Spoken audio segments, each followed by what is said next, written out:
Cummings, and the moderator. Our panelists are Julius Jed of the OKFM. Kevin has not arrived yet, of Prime FM, Madeline Saad of Truth FM, and we have David Manjo of the Liberian Investigator. So today is an open discussion, but I want us to keep it as cute, as short as possible. So we're not going to discuss, ask Mr. Cummings, all the questions Liberia decided with. They're asking specific questions. And the way I arranged that, I want us to follow that format.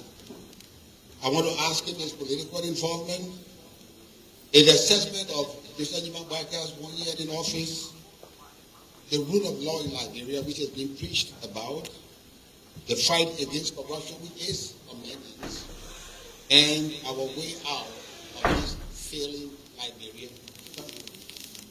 These are the thematic issues that we'll be discussing, and we'll ask Mr. Cummings to address those accordingly.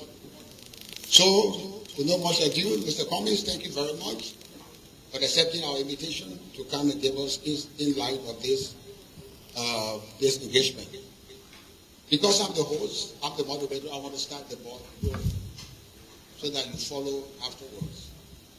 Since the elections, you've disappeared, we have not seen you, and we're wondering what is it that you're up to. Are you in sabbatical? Are you waiting for the next election? Max, and thank you to the panelists for being here, Julius, Madeline, David. We appreciate your presence here today. T-Mac, let me start with just some opening comments. First of all, apologies to our radio and social media audiences for starting a little late. As people who know me know I like to start on time. So we're a few minutes behind, so again, my apologies. And again, I want to thank all of you who are here today for your presence, for this engagement with the media. I'm a bit out of practice. You know, engaging the media interviews is like playing sports, right? When you practice, you get good at it. We haven't done it for a while, but maybe the skills is like riding bicycle, they say. Once you know how to ride, you always know how to ride. Let me acknowledge the fact that yesterday was Armed Forces Day. So we want to acknowledge the men and women of the Armed Forces of Liberia. We thank you for your sacrifice, your commitment to our country, both in the past, in the present, and going forward. So make that acknowledgement. Let me also, in this public manner, acknowledge and thank all of our supporters. We worked hard. We did our best to make our case. We spent our own time and resources, didn't use government money, looted money, made a case. But Liberians choose a different direction, and we accept that decision. President Joseph Boykai is our president, and as I said, after his election, we wished him well. His success is Liberia's success. His success is all of our success, and so we acknowledge his victory, and again, we continue to wish him success. Let me also start by saying, however, our key messages are unchanged. You can't keep doing the same things and expect different results. You cannot keep doing the same things over and over and expect different results. If you want Liberia to change, if we want our country to move forward, if we want to reduce and eliminate the poverty in our country, we'll have to do many, many things differently. As a country, our country's institutions, as individuals, we have to do things differently. And the other key message still resonates, I believe, is still relevant, is that Liberians deserve better. We deserve better as a people, as a country, and I have an unflinching belief in our country and in the promise of of Liberia. So, Timax, to answer your question, look, we've been around. I've done some travel, but I've been mostly here on the ground. It was important to, take some time off, to step back, to reflect, to consult, to listen to others, to observe. You cannot be perpetually running for office. That makes no sense. You cannot perpetually be just talking. Somebody sent me an interview I did a few years ago. There's this expectation that you're going to be constantly attacking and abusing people and being aggressive. And my message is, where has that gotten us, that behavior, right? We will be 178 years old this year, I believe, and we're still among the poorest countries in the world. So I don't subscribe to those attributes, if you will, but we've been around, we've been observing. It was important to give the government a chance to, what I describe as get their feet under the table, to figure out what they wanted to do. But now we are prepared to offer a point of view. And this is meant to be my perspective, my point of view on the situation, on the country. We'll take questions in the thematic areas you suggest. We'll offer a point of view. And I think it's important that Liberians hear my voice. And again, people will do with it what they want. But again, we committed to our country, to our people, and we will stay engaged and involved in Liberia. But we will not be perpetually, running for president. That makes absolutely no sense. There's a long ways to go before the next election. So we will be prudent, we'll be thoughtful, we'll be strategic about our presence and our visibility. So let me follow up on that. You are known to be seen as the man who always talks about change. Through election circles, you preach this change. And those few election circles, you did not become president. My question is that something wrong with the messenger? Or something is wrong with the message? Because Liberian people didn't listen to your message, they didn't go with that change. What is the way forward? Yeah, good question. Look, I think the message of change is even more relevant today in Liberia. And let me remind you of some of the messages we propose, some of the changes we propose. And again, we propose fundamental changes, right? And those changes were threatening to what I call, or who I call, the political class. One senator actually said to me after the election, this is a true statement. He said, look, we all, and I think he meant the political class, the legislators, some people in the executive branch, judiciary. He said, we all sort of understood your aspirations for our country, the changes you were proposing. But he said, frankly, we didn't see how and where we fit in that change. We view that change as threatening to us. If you think about it, the way Liberia works today benefits a few hundred people. And those people happen to be what I call the political class. They're in government, they're powerful people. And they want the system to stay the way it is because they benefit from that. And those people are the ones that demonized us. We let them define us, unfortunately. And so our message of change, I still think resonates. Perhaps we didn't do a good enough job of communicating that message because it was about investing in the Liberian people. There's a saying, and I believe in this, that you invest in the people and the people develop the country. So investing in education, investing in healthcare, investing in infrastructure, being consistent in fighting corruption, not being selective, stopping the stealing, prosecuting people who do that. Those were all part of our messages. And I think, again, those messages are still relevant today. I think, again, perhaps we didn't do a great job of explaining how it would benefit the average Liberian. Perhaps we let us be defined, and so the messenger, and look, I'm flawed. So the fact that we weren't successful, I'm contributed to that in many ways. as the leader of the ANC, the CPP at the time. So I got to take my share of responsibility. But the key point, though, is that the message is still relevant, given where we are today as a people, as a country. And I will continue to say, if we keep doing the same things, we'll get the same results as manifested by where we are today. Julius. Yes, again, it's good to be here. It's been a little over a year since the last election, and it is 1 year, 2-3 weeks since President Joseph Boakai was inaugurated. What is your assessment so far of what has obtained over the course of the 1 year? Yeah, look, the first thing I would say is that, 1 year isn't a long time, and there's 5 years to go in President Boakai's administration, and so we need to acknowledge that fact.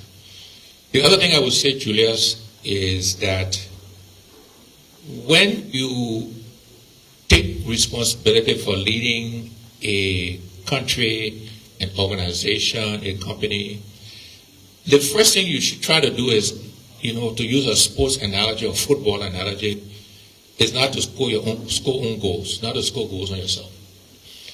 And so, some own goals, I think, that were scored, the whole Yellow Machine saga, for example. I don't know if it's been resolved, where the status of that is, but I think that was clearly an own goal and something that could have been avoided.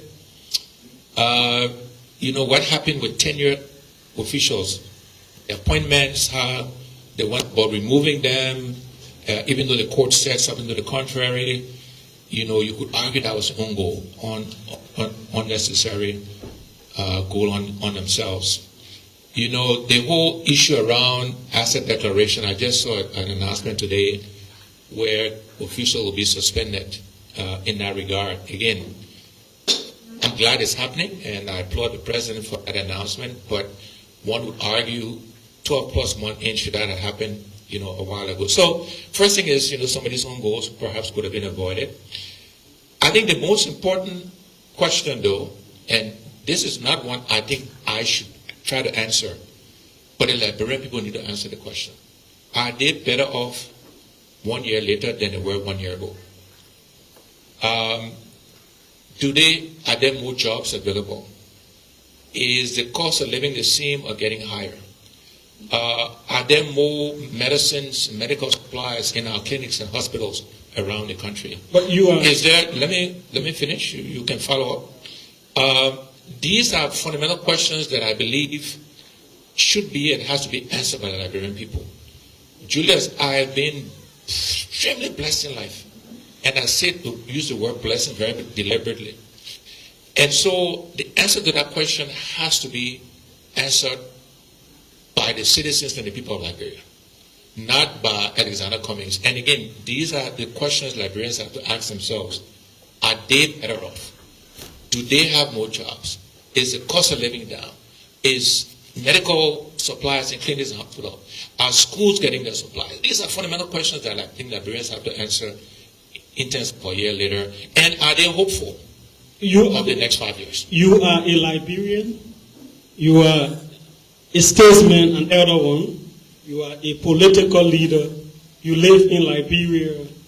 You get different requests.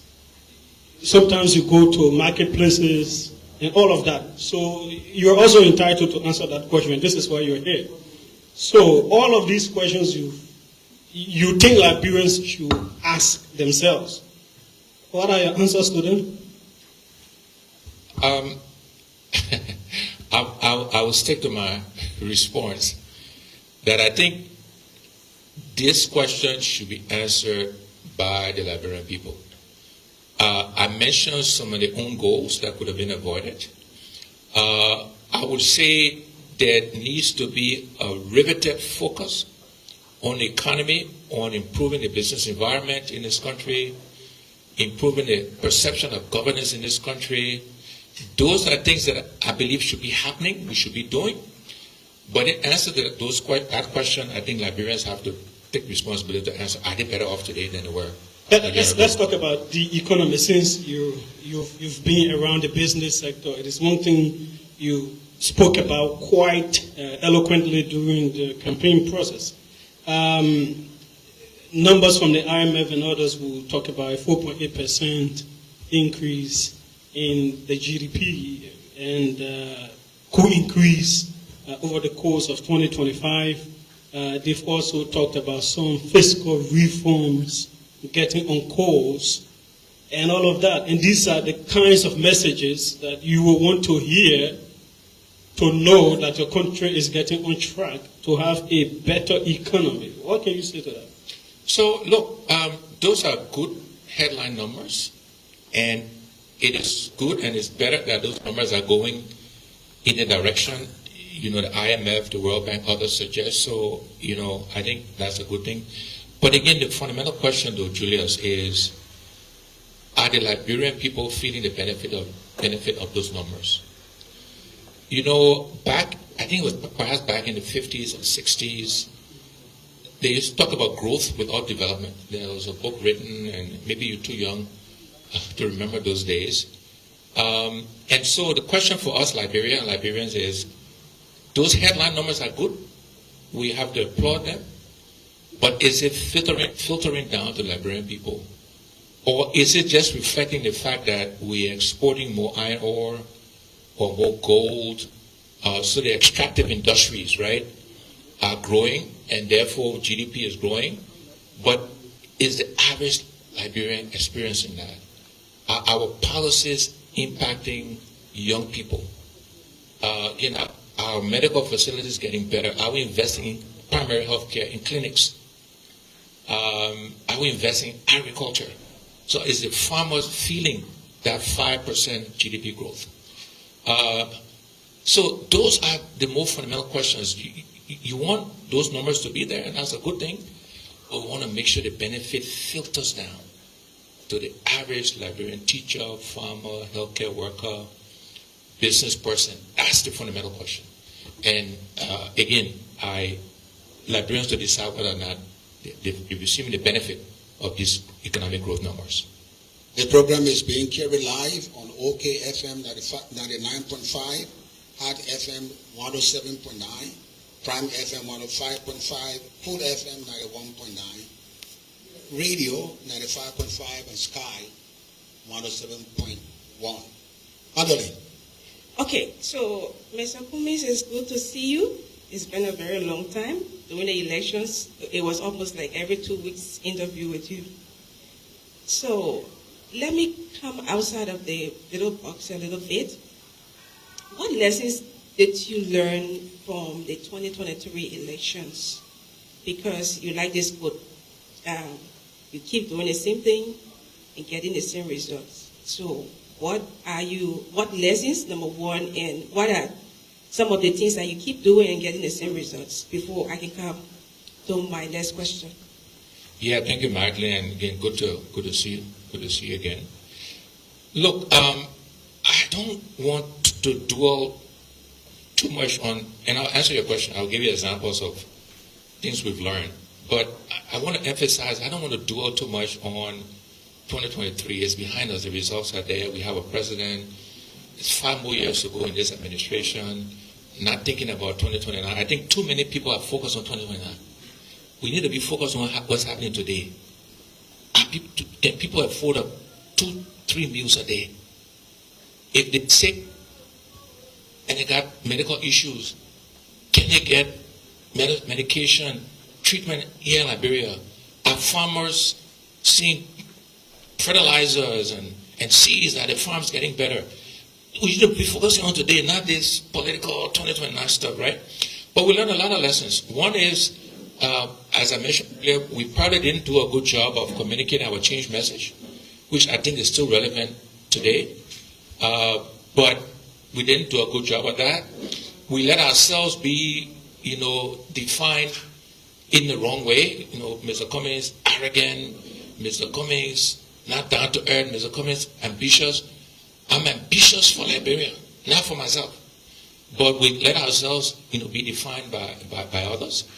We went didn't engage the young people of this country good enough in my mind. And again, I would take responsibility for that. So these are some of the lessons we learned, and we got to do different. Look, I am who I am. My personality, we'll adjust it, what I call at the margins, right? But I am who I am, Magdalene. And people will accept it for who I am or not. And that's clearly their choice. But we'll try to adjust and self-reflect on the things we should do different going forward. But again, I don't want to focus too much on the political process, the politics. Let's focus on what's happening to our people today. Okay, so let's come back home, right? And what do you think would have been done differently? I mean, to get different results, because this government is 1 year, like my colleague said, 1 year, 2 weeks, Julius, 3 weeks, yeah, something around there. So, what do you think would have been done differently to get different results? Maybe your recommendations to this government. Yeah. So,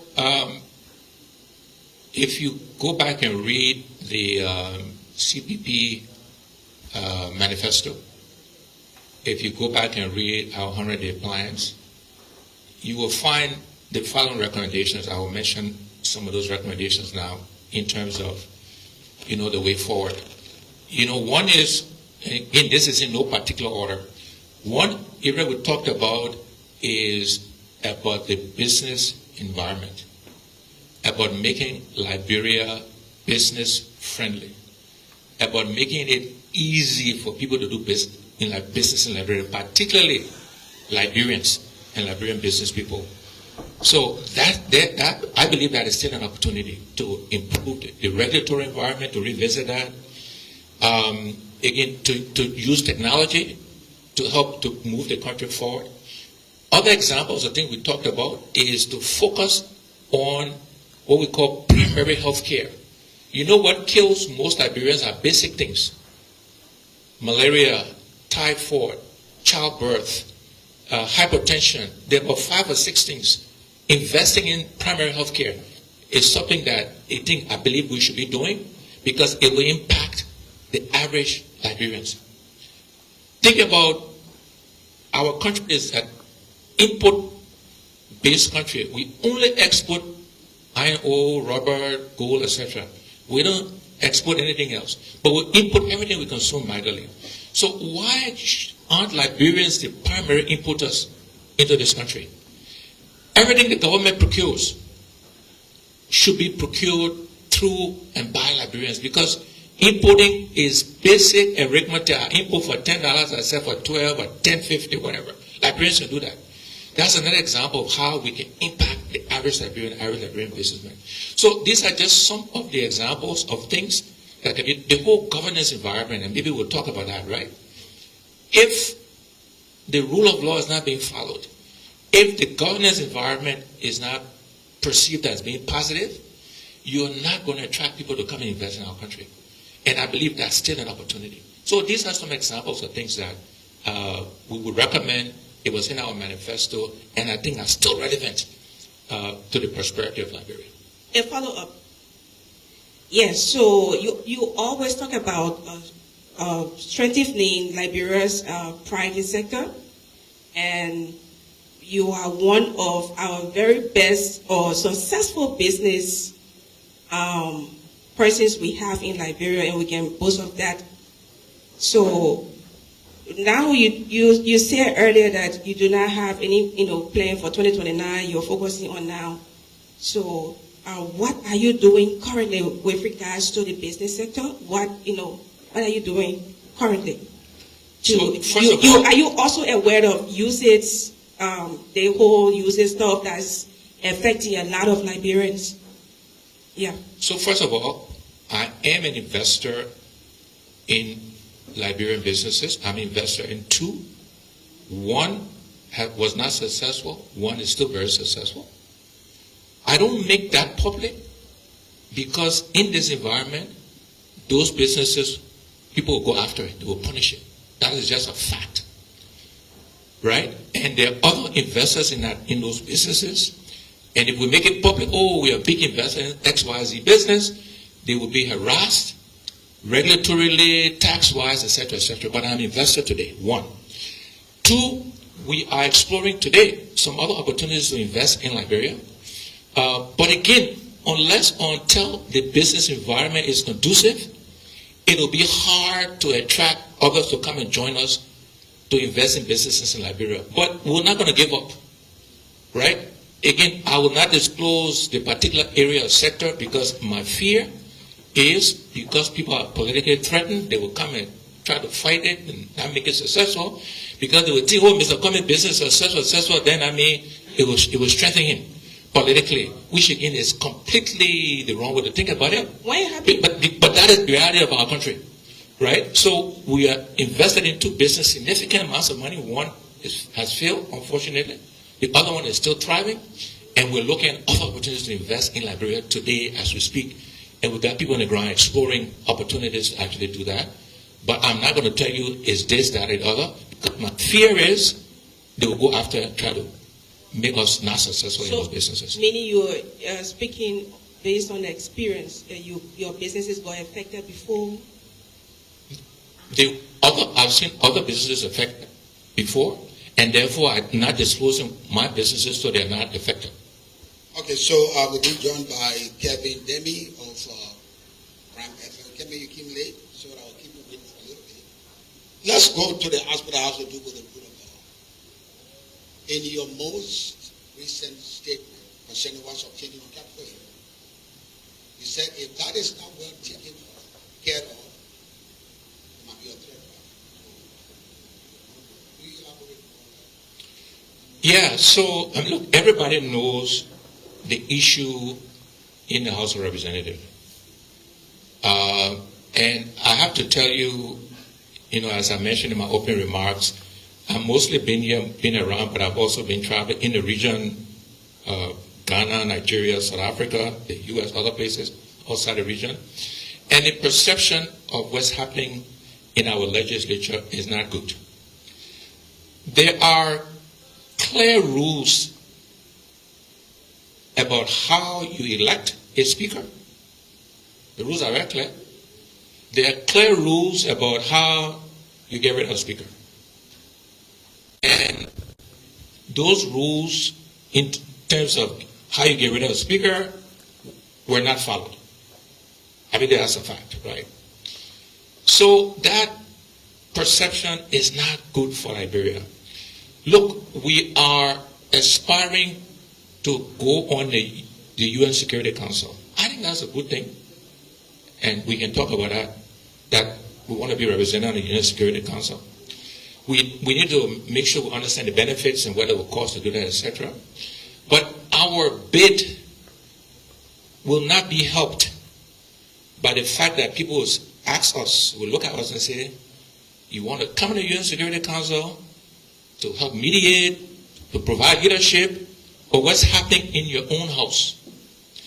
And so this is part of the issue of governance. This is why it's important that, look, we are where we are now. It is what it is. We can't change the fact that there's this impasse. I think the actors, I think the president, all the need to get in a room somewhere, and they shouldn't leave until they find some resolution, whatever that looks like. The reality is we are where we are, the impasse is there, but it cannot continue indefinitely. It's not good for Liberia, not good for the country. So again, they should get in a room somewhere, and it's literally shouldn't leave until they find some kind of compromise, so that the country can move forward and can be clear on who the speaker of this country is. Because that perception is not. Which one of them do you consider to be the speaker of the House of Representatives? Again, T-Max, the rules around the selection of the speaker is clear. The rule around the removal is clear.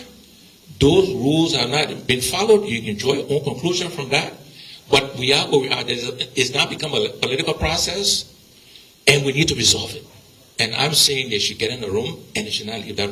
Part of negotiation tactics, for those of you who understand this, part of it sometimes you wear each other down, you get in the room, and in fact, maybe you don't serve food or water until you solve it, and people will force them to compromise physically, right? That is actually a process that sometimes people use to force compromise. So, but why do you blame the executive and the judiciary in the face of this problem? I think, there was a Facebook post by, I think, Senator from Sino, who I think chairs the Senate Judiciary Committee. And I think he said it well. It was a short post. I was very impressed. He said, look, the Supreme Court ruling was, I'm paraphrasing, by the way, what he said, was not clear. They had an opportunity to make it very clear. It was somewhat ambiguous, and that was a missed opportunity. And he also said the interpretation of that ruling by the Supreme Court, by the Minister of Justice, he also disagreed with that interpretation. And I think if you go back and read his post, I think it says it all in terms of the judiciary and executive role in this process. But again, look, we are where we are. We got to be practical now. There's this impasse, and we need to just solve it. And again, as I said, I think they need to get in the room and not leave until whatever compromise is required on all sides so that we can resolve this impasse and move forward, because it's affecting the perception of the country. Kevin. Thanks for the band lift. Good afternoon, Mr. Cummings. My name is Kelvin. I want to take you from T. Max's concern about the impasse in the legislature. I don't know how many lawmakers are under the banner of the Alternative National Congress in the House of Legislature, specifically with regards to the House of Representatives. With that said, what was or is the ANC official position in relations to who do they support? I listened to you. You believe that the laws were violated. You believe that due process was not accorded. And Battle Speaker, Councillor Fonati Kofa, what can we leave your first public engagement? What is the ANC's official position as to who does the caucus, the ANC, support? So the caucus is split. So just to share some facts, we have 4 caucus members in the House of Representatives. One of the caucus members, Thomas Koshwa from Grand Bassa, supported the Speaker because he believes in following the rules, the rule of law, etc. The other 3 did not. So the caucus split in that respect. The party has set up a committee that will be meeting with the caucus in the next week or so to have a conversation about understanding their thinking, their rationale, and the party will make a decision on what actions to take in that regard.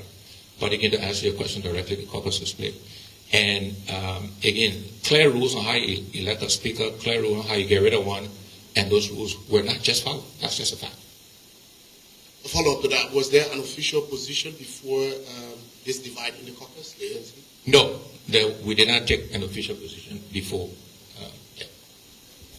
David? Okay, good afternoon, Mr. Cummings. David Menger from the Liberian Investigator. 2023, I followed you at places around Monrovia and its environs when you went out on your political or campaign outreach. You've said a lot of things, and somewhere in New Blue Town, I overheard one of the persons who was in the gathering as you spoke saying, why is it that Mr. Cummings has declined all through the time to begin his political career from the lower ranks? Let's say maybe a senator from somewhere, maybe Maryland, maybe Montserrat County, and subsequently maybe running for a vice presidential post, and subsequently maybe he would have learned a lot about, the way Liberians take this thing here.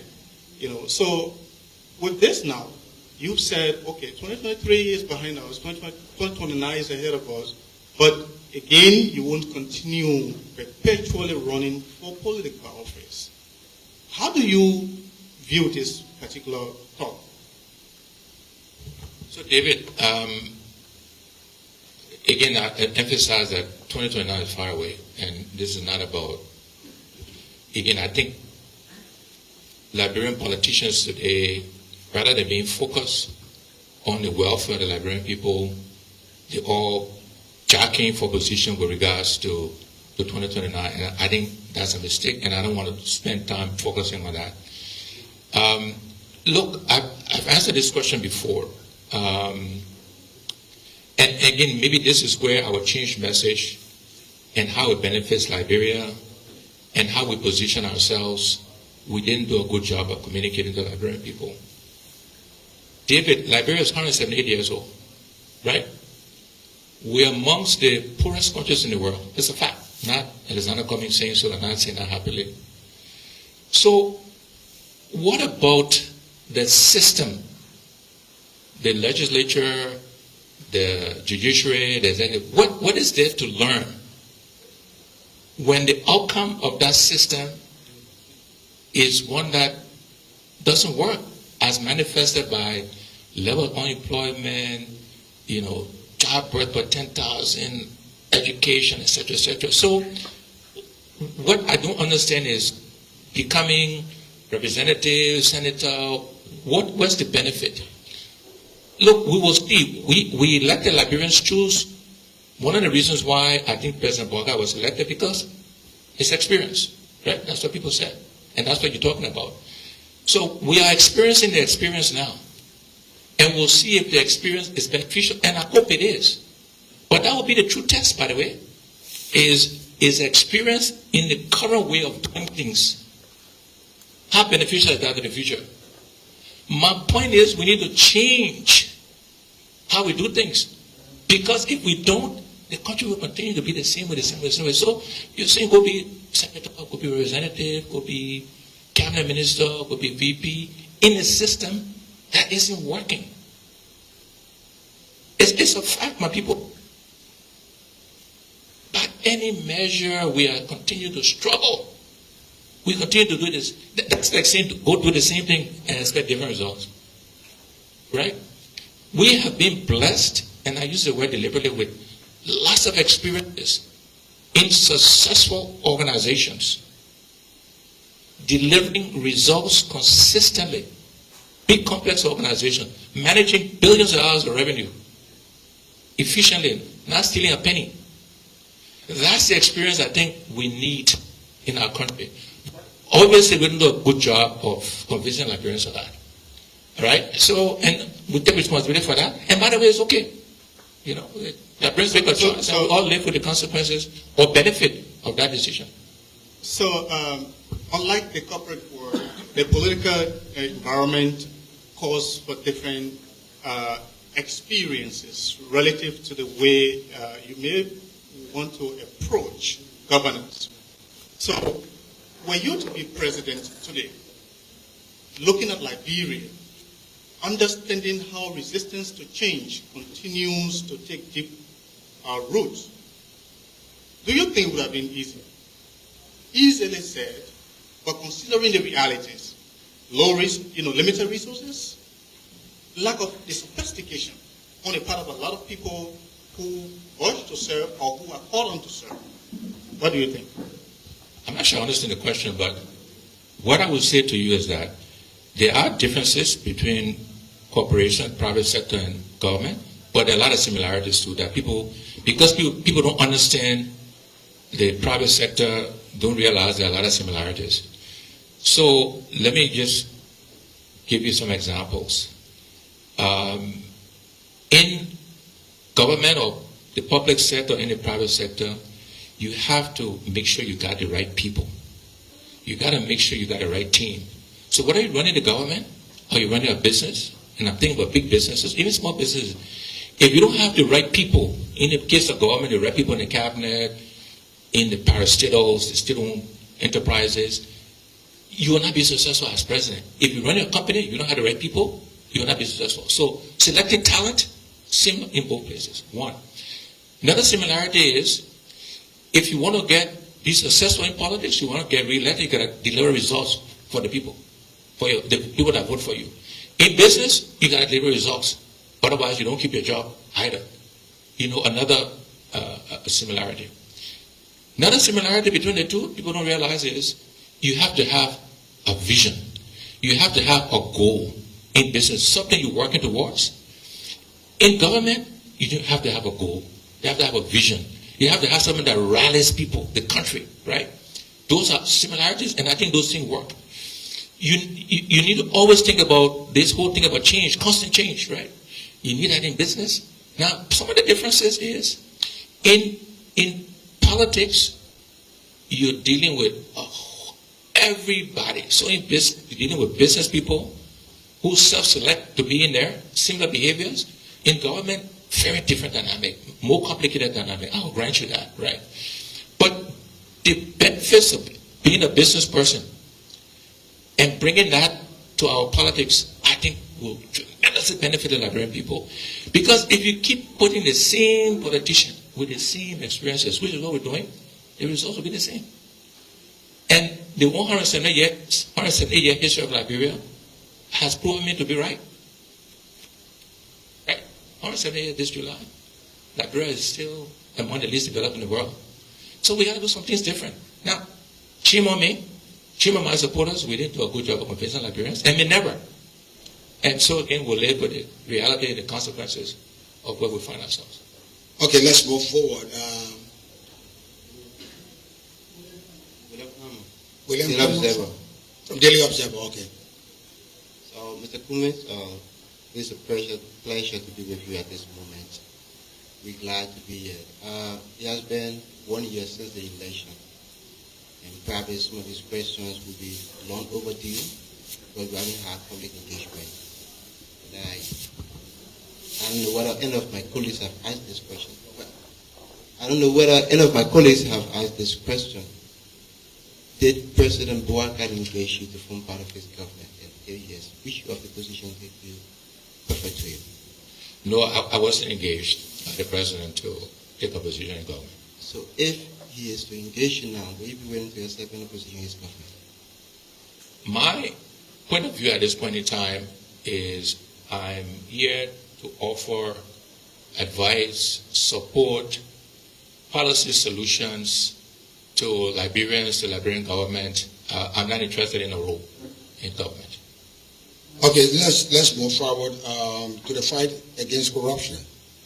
I will get to you, Jay. The CPP under your administration beat on George Weah for being acutely corrupt. The Unity Party rallied during the campaign on the same beating on George Weah being corrupt. We are what we are today. This noise about corruption as charged by the CPP under your administration and rallied by Justin Imabwaika, it stays with us. What are the way forward? So I think the way you get rid of corruption, and we talked about it in both 2017 and 2023.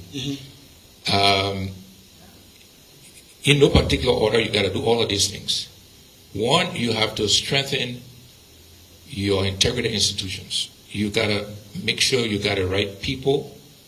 So the Liberian Anti-Corruption Commission, the General Accounting, all those kind of institutions, you got to strengthen them, the right people, give them the resources to go after corrupt officials, right? Make sure the judiciary is also strengthened to do that as well. So you got to prosecute people. There got to be consequences when people steal, Liberian people money. But those institutions are meant to be the ones to execute that. They need to follow the evidence. They need to not be selective. The president or no minister should say go after T-Max. They should only go after T-Max if the evidence leads to you. So strengthening the integrity institutions and then punishing consequences for people stealing from the Liberian people, going after the roles. Second thing we always said is that you got to make sure you're paying public servants a living wage. Policemen, healthcare workers, teachers, because there's corruption throughout. If the policeman is not making enough money to feed his family, they will pull you over looking for a bribe. If the teacher is not making enough money to feed his or her family, they will take money to change the grades. Healthcare workers will sell the medication when it's supposed to be free. So you got to make sure we're paying people a living wage. The third thing we said is we got to simplify rules and regulations, not make it complicated. The example I used to use, and it just meant to be an example, illustrative. It's difficult to get things to the port, complicated, a lot of corruption there, right? If you simplify the process of getting containers in and out, you reduce the level of corruption. The fourth thing we said is, let's use technology, right? Technology can help eliminate corruption. You can track things better. You can still manipulate technology, by the way, but it's harder to do than, the manual, the paper flow. So those are examples of things you need to do. And then the entire leadership needs to exemplify that behavior, right? And if anybody, whomever they are, is caught stealing their proper money, they should be prosecuted. Yes, it's good to suspend them, so that's a good thing that's happening. But you got to prosecute them. There got to be consequences. They got to lose their property they use the money to buy, for example, right? Unless we prepare to do those things, and unless we prepare that if it's your son, your brother, your cousin, your in-law, if you're not prepared for them to bear the consequences of stealing, corruption will not change. And then Liberian people got to play the role. Today, when some family members see they're going back, they say, oh, not my brother, my this, but that person should have known, right? So Liberians can say they won't get rid of corruption, and then when somebody steals it, they're going back for that person. So these are the things that need to be happening if we want to get rid of corruption. Okay. Yeah, let's talk about health and education, two very key sectors in terms of the growth and development of any country. Talking about education, so far, what's your assessment, whether it is from the lower grades to higher levels, and the kind of impact the country should be feeling from its educational sector? So again, this is one way to be fair. Is too early to do any assessment, Julius. The educational system has been broken for a long time, and 1 year, again, we have to be fair to the government that it would take some time. But one indication of whether there will be improvement is when you look at the budget, how much are allocating to these sectors, right? Because it would take time to see the benefit, to see the change. But to start that change is to say, are we allocating more, significantly more, into education or to health, right? To begin to drive the change. Are we clear on our educational strategies? So what are we going to be investing those additional dollars in? If those things are clear, the strategy and the money is increasingly going towards that, it will give you confidence that over the next several years you will see a difference. You will see the change, right? But to say you expect to see change in the first year, I don't think that's fair. But again, the indicators I look for is, are we putting more monies against that or not? I think these numbers are correct, Julius. Our national legislature, in terms of what's being allocated, I think it's around $39, $40 million. So if you divide that number, so there are 103 legislators, right? 73 representatives, 30 senators. If you take that, let's call it 40 million round numbers, divided by 103, that's $388,000 per person. Think about it. $388,000 per person. That makes absolutely no sense. So we need to rethink how we spend the limited resources we have. Employees and all of that, running costs of the legislature. Still, the bigger point is there a lot of waste in that number? And I believe there is.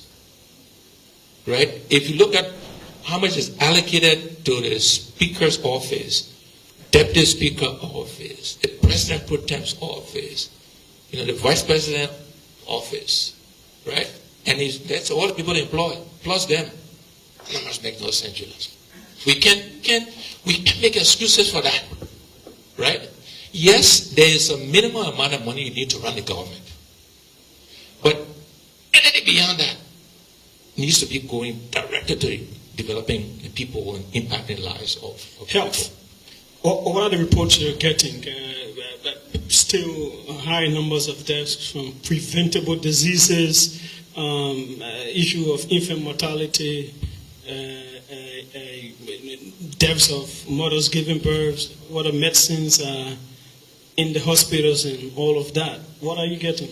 So I think similar answer in that, first I think at the margins, things are getting better in that regard. But again, 1 year is too early to tell. Again, we need to be looking at what is our healthcare strategy, how much money is being invested in that sector to support that strategy. And the one thing I would encourage the government to do, and maybe they're doing it, maybe they're thinking about it, I may not be aware, so I want to give them the credit, is we need to be focused on investing in primary healthcare, Julius. Again, if you look at the facts, what kills most Liberians are basic things. Malaria, typhoid, childbirth, hypertension, one or two others. Primary healthcare, having the clinics furnished, medications to treat those diseases, etc., you begin to impact 80% of what kills our people. And I hope that that is the focus and that is the strategy to improve the healthcare of our people. Kevin. Yeah, Mr. Cummings, I'm trying to gauge your view on the fight against corruption by this government. I heard you say that your interest is specifically on the performances of the government. Under 1 hour board, the executive mansion posted suspending all government officials who fail to declare their assets for a period of 1 month without pay. What do you make of the latest development coming from the office of the president? I think that's a good thing. I would have hoped maybe it was done earlier, but I think it's a good thing. Yeah, I think he's right by forcing the folks to declare the assets. And if they don't do it in 30 days, then he should fire them. And hopefully he will. But I think it's a good thing. Yeah, check. Okay. I don't know how many questions there again. All right, but I want to take you back to the issue of foreign investments. Yeah. What do you think we can do as a nation? I keep taking you back to the views and stuff that's affecting a lot of students. The last time I posted on my Facebook page asking people to give their views of what happened in the country, and this teacher is telling us that students are going to stay out of school because, they got used to eating. Yeah, they got used to eating at school, and because of the withdrawal of usage, it's going to affect enrollment. So, what do you think we can do as a nation to attract more foreign investments? And just to add up to that, the National Tourism Authority bill was just passed by the Senate, and I think I just want to add to the question I'm asking, because you know exactly what the tourism sector, the amount of money that it generates for any nation. Right. Yeah. So on the foreign assistance, first of all, we have to recognize, Magdalene and Liberians, is that the Americans or any country have a right to decide how they want to spend their money, right? It's American taxpayers' money. I don't have an opinion on President Trump and what he's doing or what he's not doing. That's not my place. But I will say he's doing what he said he would do on the basis on which he was elected. So he's following through on his commitments. Cutting foreign assistance, foreign aid, is something he's talked about a long time. So it shouldn't be too much of a shock, I guess. But again, it's their money and their right to do it. It is going to cause some hardship for us in the short term. It will. And I'm empathetic. I feel the pain of the students that will not get food in school, or the drugs that they were supporting us with, we're not getting those drugs. There are a lot of young Liberian professionals who do work for USAID. They will not get paid for that. So there's a lot of empathy, sympathy for that. But the reality is, it needs to force us to reduce our dependence on others. The answer is not to go beg somebody else. The answer is to look at our limited resources I mentioned, how much we spend on the legislature, on the various offices. How can we reallocate those monies to fill that gap, to fill the void? How can we make Liberia more attractive? Look, the success of the United States is not the government, it is what they call in the private sector, is businesses. So how can we position Liberia differently? In the minds of the Americans, the biggest economy in the world, right? In the minds of the Americans, we are positioned as beggars. We need to reposition Liberia as a place where you can come into business and you make money. Right? So the whole business environment, the whole perception of how we run the government, the whole issue around corruption, we need to fix those things and make Liberia an attractive place for Americans and others to come and invest. Not to bring the foreign aid, but to bring the money. We will benefit and they will benefit. And, you know, in the private sector, business, as Liberians said, that's my area. How we reposition the country going forward is important. Because that aid will not come back, or it will not come back at the levels it was historically. If the aid come back, it will come back at a much lower level.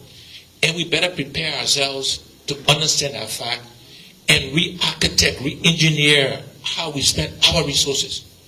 Right? And then reposition the country as an attractive place to do business. That will be more appealing to the Americans than we're gonna be beggars, or to the Chinese or anybody else. We don't want to be dependent on other people. There's also a bigger picture, you know, for the Mountain River Union, for us. We all need to wake up and work better together to support each other, to make sure we're getting value from our natural resources collectively.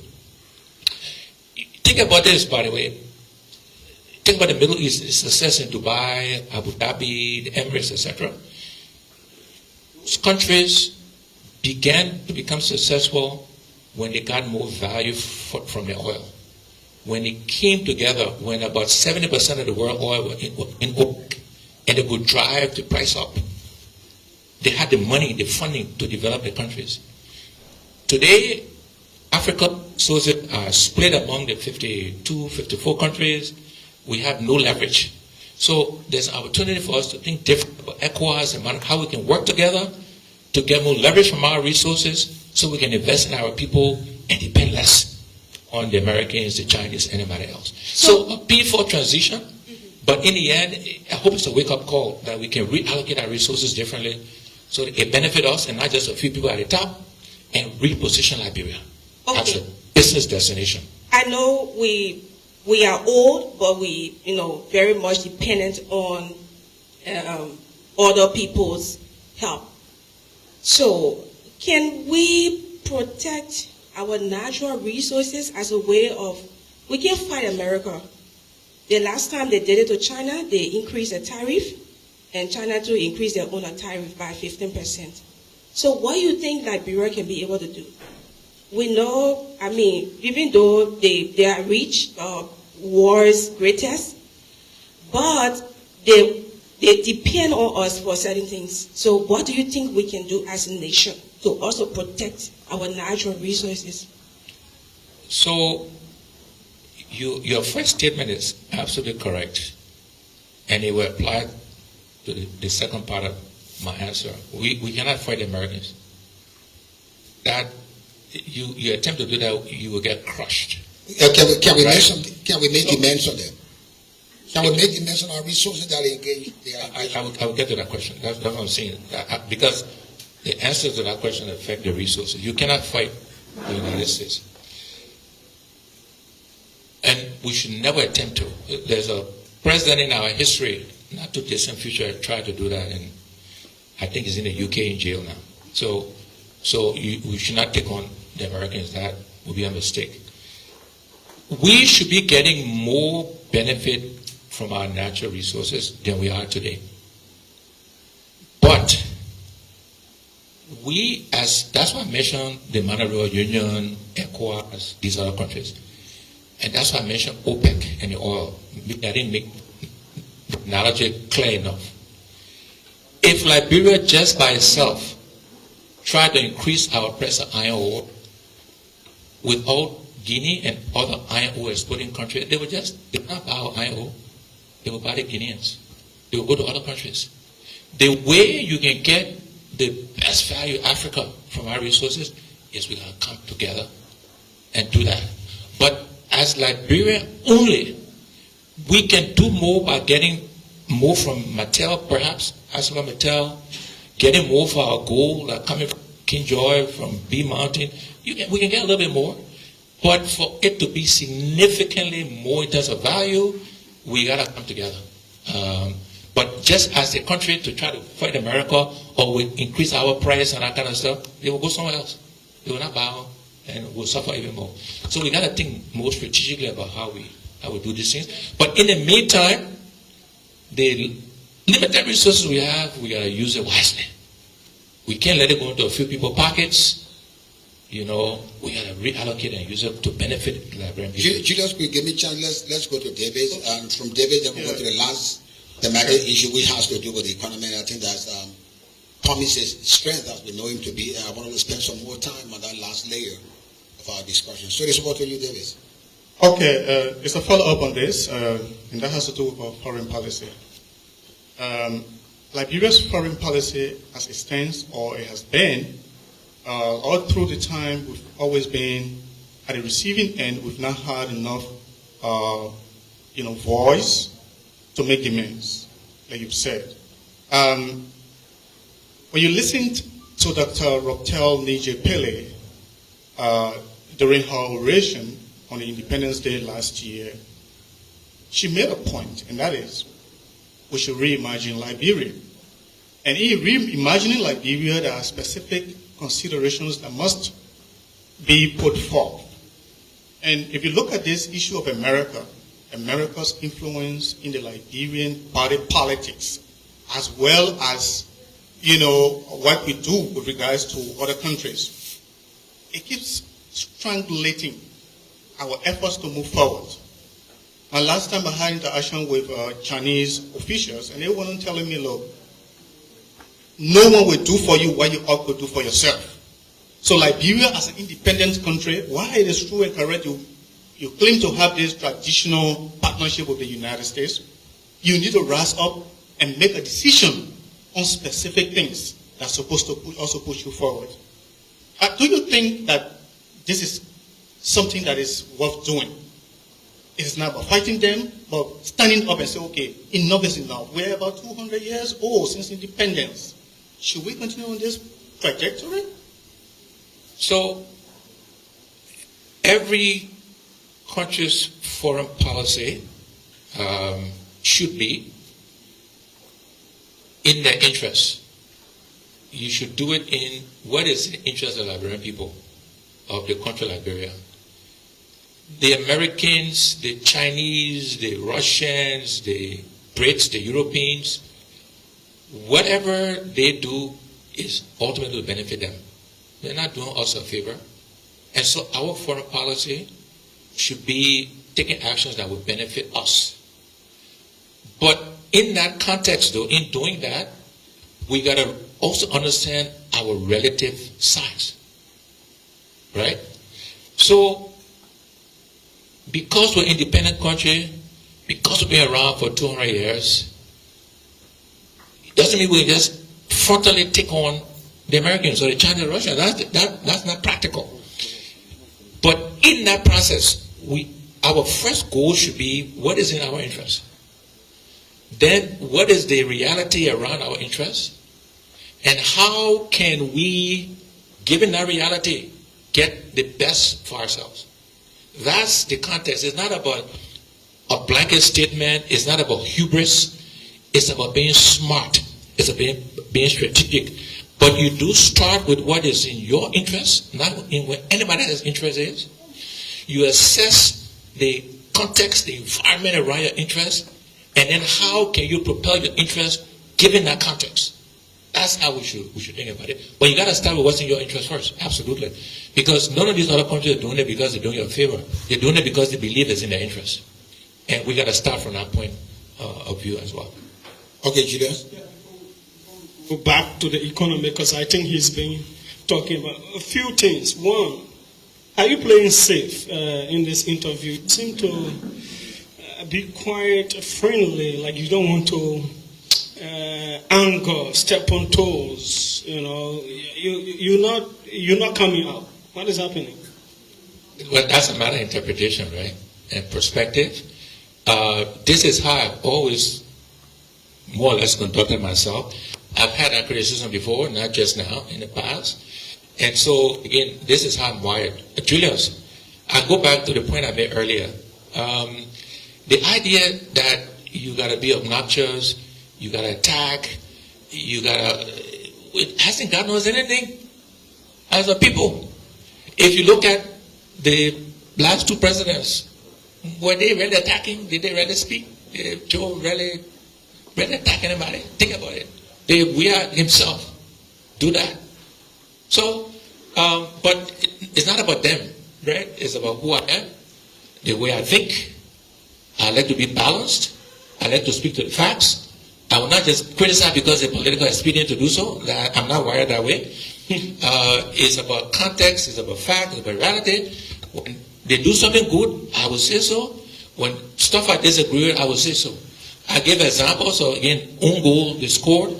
I give examples of things I think they should be doing differently. And then you can contrast and compare that to what they are doing. Okay. Now, you gave the old man in the village analogy during the campaign, taking the colors and giving it to the old man. Is this old man now handling these cutlass very well or not? So, I will go back to my earlier And then comment. the second point on deportation. Some Liberians could be caught up in Trump's deportation, even though this has been happening. Deportations have been happening over time. What can you say to this? So, I will answer the first question the way I answered the other one before. The Liberian people need to make that decision about the cutlass to the old man or not. That's their call. Just like I said, whatever experience, they got to decide whether the experience they're experiencing is beneficial to them. That's the call of Liberian people. On the deportation piece, again, I think it's unfortunate for our fellow Liberians who will likely be deported. And that deportation, as you know, is not happening to just Liberians. The Americans, President Trump promised that he would do it, so he's doing it. Again, I'm not saying that good or bad. No judgment. Is impacting many countries in Africa, Latin America, India, so on and so forth, and unfortunately it will impact us. I think what we need to do is, just prepare ourselves to receive our brothers and sisters, and then just give them a helping hand so they can get on their own and move on with their lives.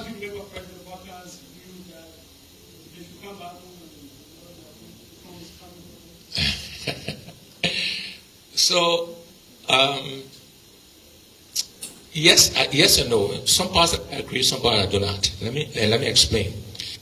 The part I don't agree with is that to attract and to get our people to come home, you got to create a great environment for them. There got to be jobs for them to come to, or business opportunities for them to come to. They got to see some improvement in healthcare, etc., etc. So you can't just say get up and come unless some of these things are in place for them. On the other hand, they cannot wait until it's perfect before they come. They got to come and help to improve some of those things. So, yes and no. Yes, in the sense that they can't wait for perfection before they come to help to build Liberia. No, I disagree, because they got to see that we are moving in the right direction, that things are getting better, that the policy is going the right direction. And unless people see that and see some improvement, they will not come. Leave their comforts and come to Liberia. Yes. Okay, let me get on the last leg of our discussion. That's the economy. Last week, President Joseph Boakai launched an ambitious development plan. It's put at $8.4 billion. And they said 70% of that development plan will come from external resources. Given the Trump threat of using, 70% is coming from outside, not from you. You need $8.4 million development plan. But you saying to us, 70% of that plan comes from outside, coming from somebody else's pocket. How realistic is that? Two, you said when you were campaigning that electricity is a pivotal tool or catalyst to development. What are your views on availability of electricity? Should it be privatized or should it be state-owned? So on the development plan, look, I think it's a good idea, and I, applaud the government for developing their plan. I think, though, we keep doing the same thing and expect different results. During the first UP administration under Mr. Salif, they had a development plan. President Weah came and did his development plan. President Boaka, UP, come back into a development plan. But the fundamental issues have not changed, right?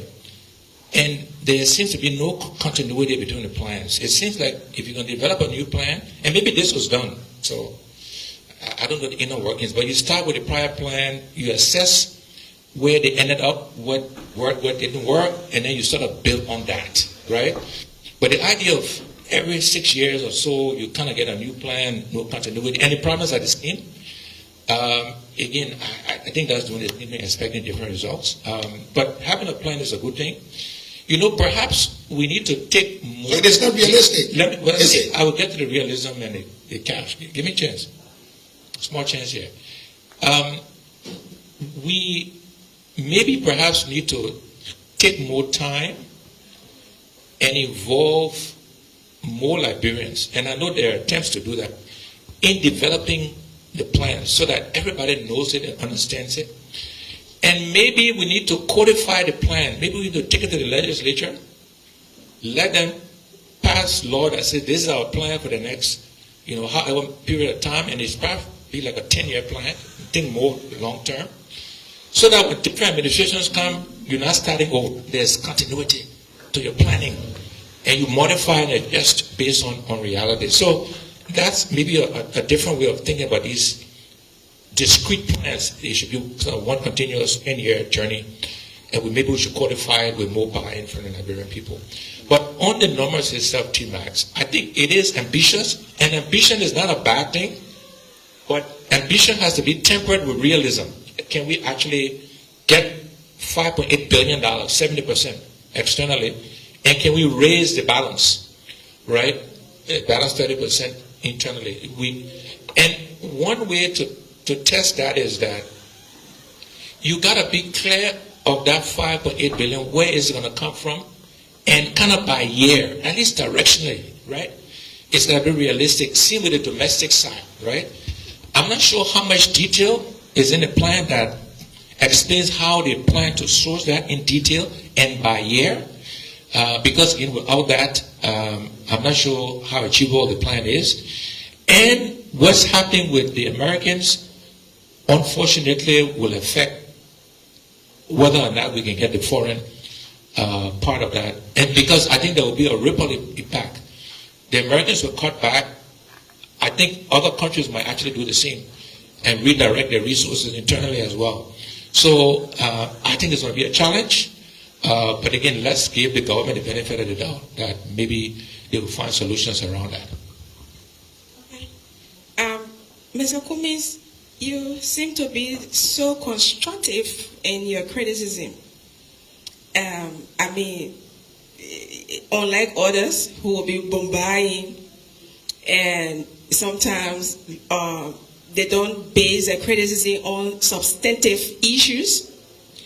How maybe the president is riding a pickup to inspect the army, or how he was supposed to walk so he did not walk, so, or some issues that cannot solve or make some solve some of our problems. So if you were called, my colleague talked about that, but maybe not to work in the government, but maybe to be a consultant.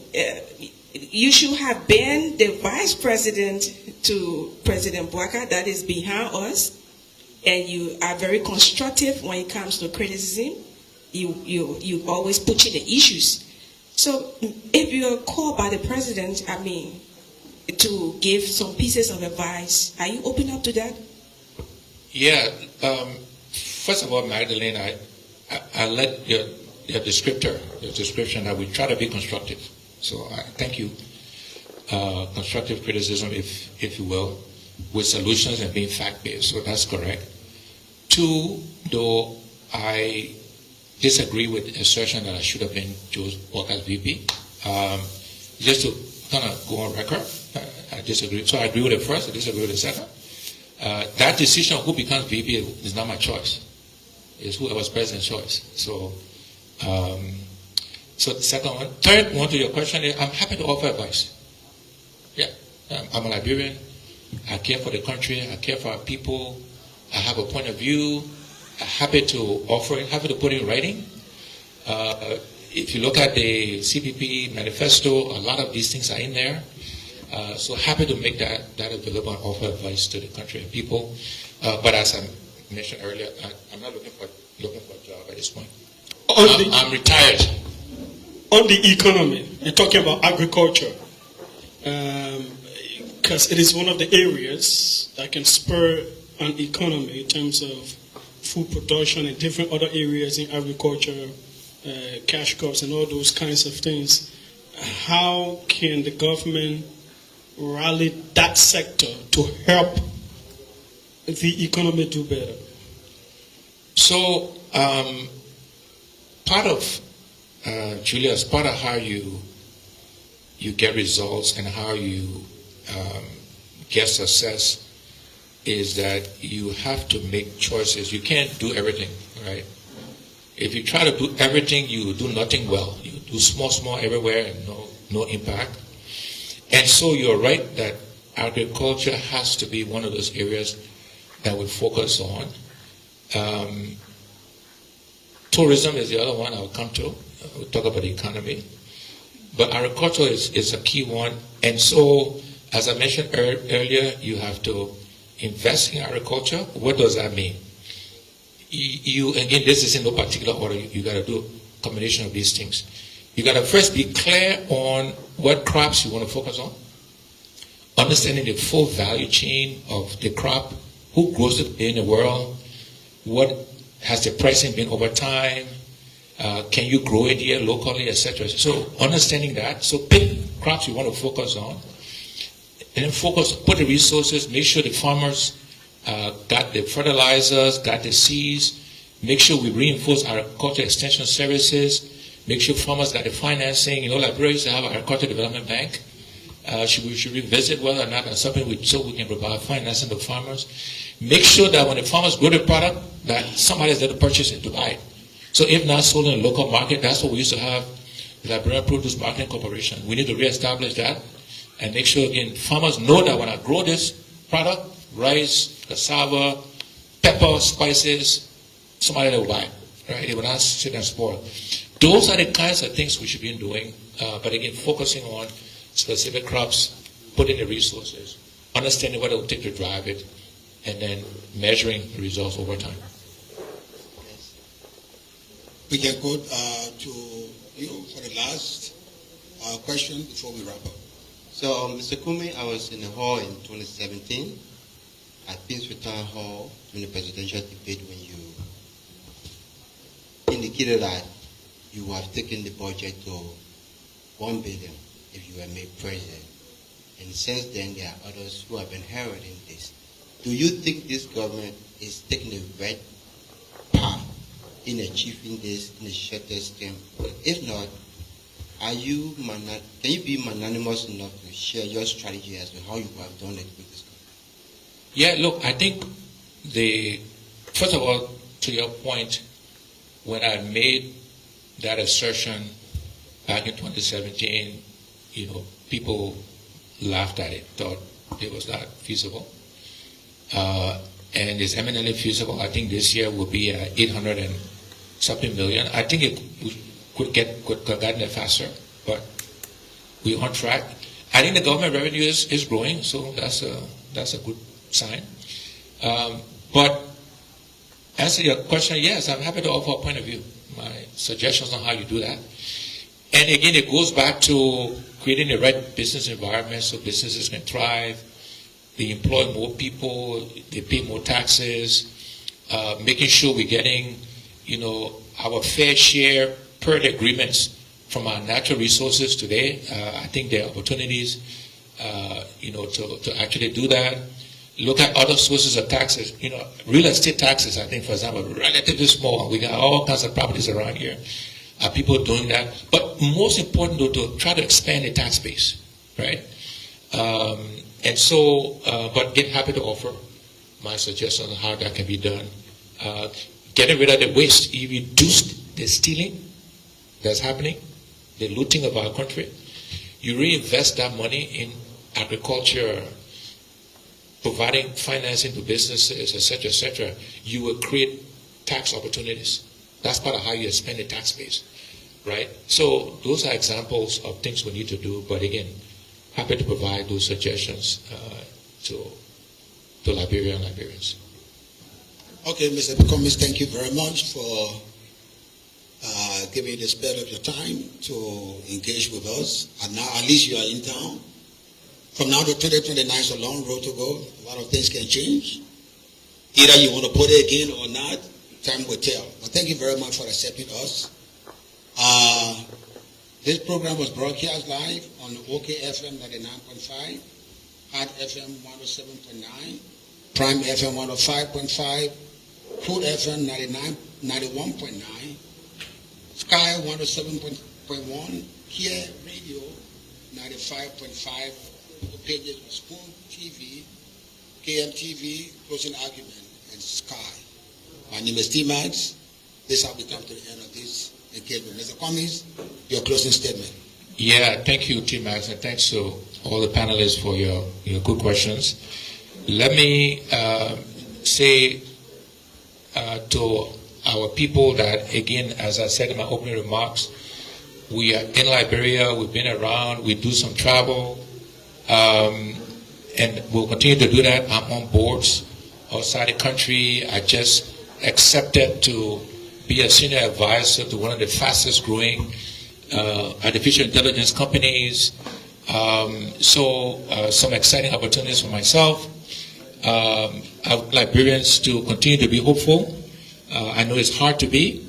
I want Liberians to know we still believe in our country and our people.